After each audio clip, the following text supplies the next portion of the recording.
Bismillahirrahmanirrahim. Theory of strong electrolytes.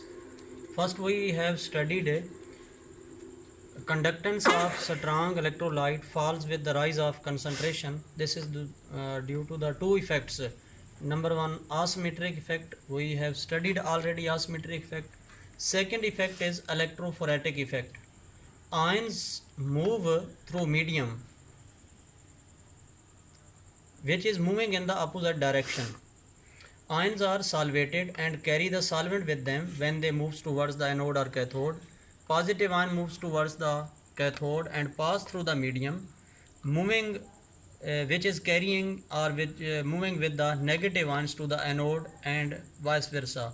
Like negative ions moves towards the cathode, they are moving towards the cathode through the medium which is carrying the positive ions, and positive ions are moving towards the cathode.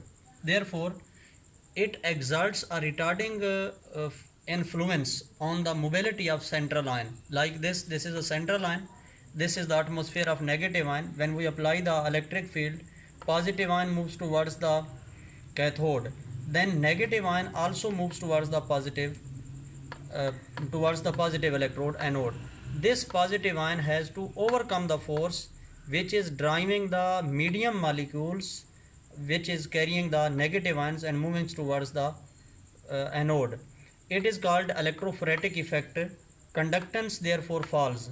It is like swimming in the running river. Like a swimmer is swimming in the running river and river is running in the opposite direction. At infinitely dilute solution, asymmetric effect is zero. This asymmetric effect is not developed and it is almost zero in the infinitely dilute solution.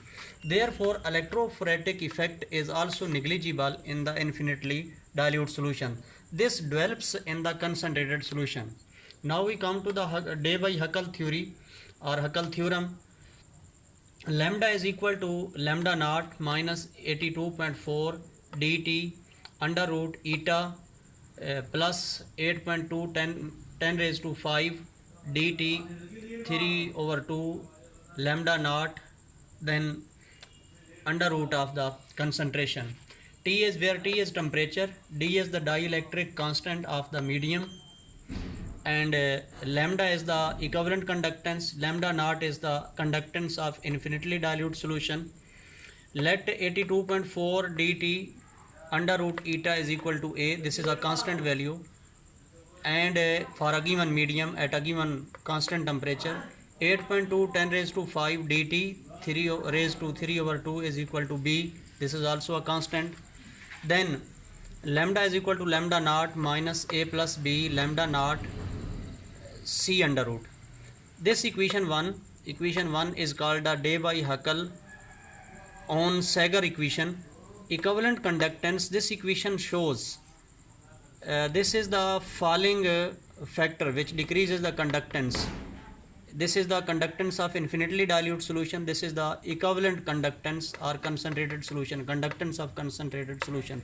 This shows if this factor which is in the square bracket rises, then conductance will fall because it is subtracting from the infinitely lambda naught. Equivalent conductance falls with the rise of concentration of strong electrolyte on account of electrophoretic effect and the asymmetric effect or relaxation effect. Asymmetric effect is also called relaxation effect. A plus B lambda naught is fall in conductance. A is due to the electrophoretic effect, B is due to the asymmetric effect. Thank you.